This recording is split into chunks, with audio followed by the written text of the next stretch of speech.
Hi, I am Luna. Today we're learning what seedless plants are. So, before we begin, I should probably tell you what a seedless plant is. Have you ever cut open a watermelon or bit into a grape and there's no seeds? Maybe you have. That's called a seedless plant. And the reason it's seedless is curious. Because if you open a different watermelon and there's a bunch of black-looking seeds, you might wonder, how did this happen and how did this happen? Well, I'm going to explain to you the process of how to make a seedless plant. The first thing is you're going to need a flower in the ground, and it needs to have 2 chromosomes. Chromosomes are things that are going to be very important in the video. A plant that has 2 chromosomes needs to be fertilized by a bee.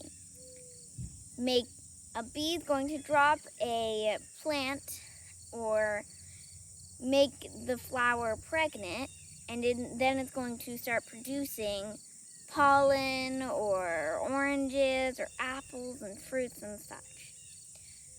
When a plant has 4 chromosomes, then it won't need the bee.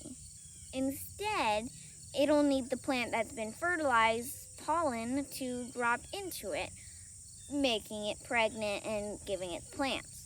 Together, it'll make 3 chromosomes. So when your fruit grows, it'll have 3 chromosomes. But it still doesn't have 2 to make a plant. So what it does is it makes the watermelon, for instance, it'll make it until it doesn't have any seeds. And then it'll stop growing. Another way to make a seedless plant is by getting a branch off of a fruit tree and then putting it into a stump. When you put it into the stump, it'll then make it a seedless plant.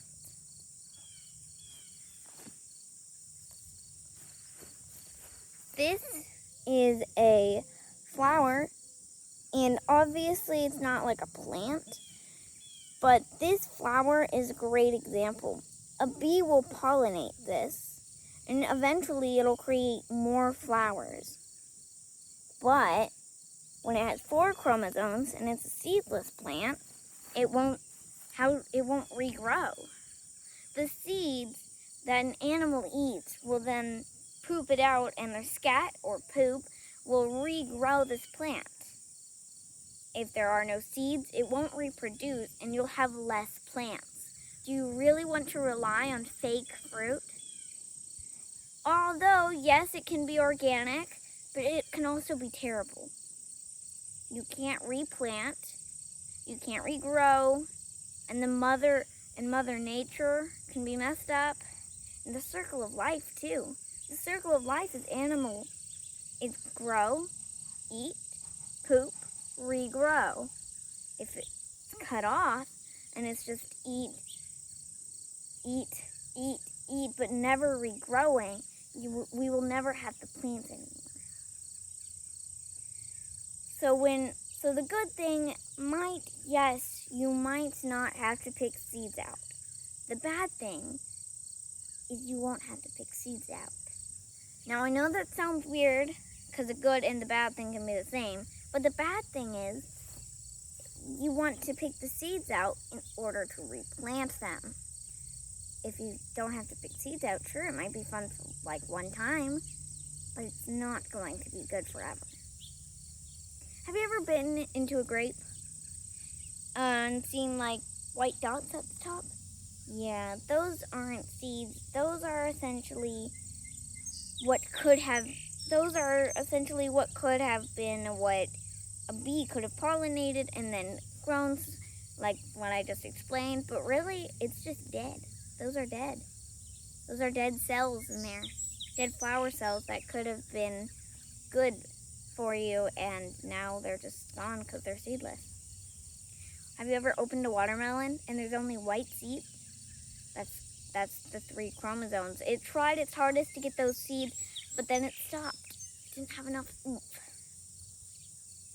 Scientists are recreating seedless fruits today. They're everywhere, from the grocery store to farms. So that's why you need, whenever you find a plant with seeds, you need to regrow them, or it'll be terrible. Now you might hate the seeds in all your fruits, but really think of the benefit. Because, always remember, farm over pharma. Goodbye.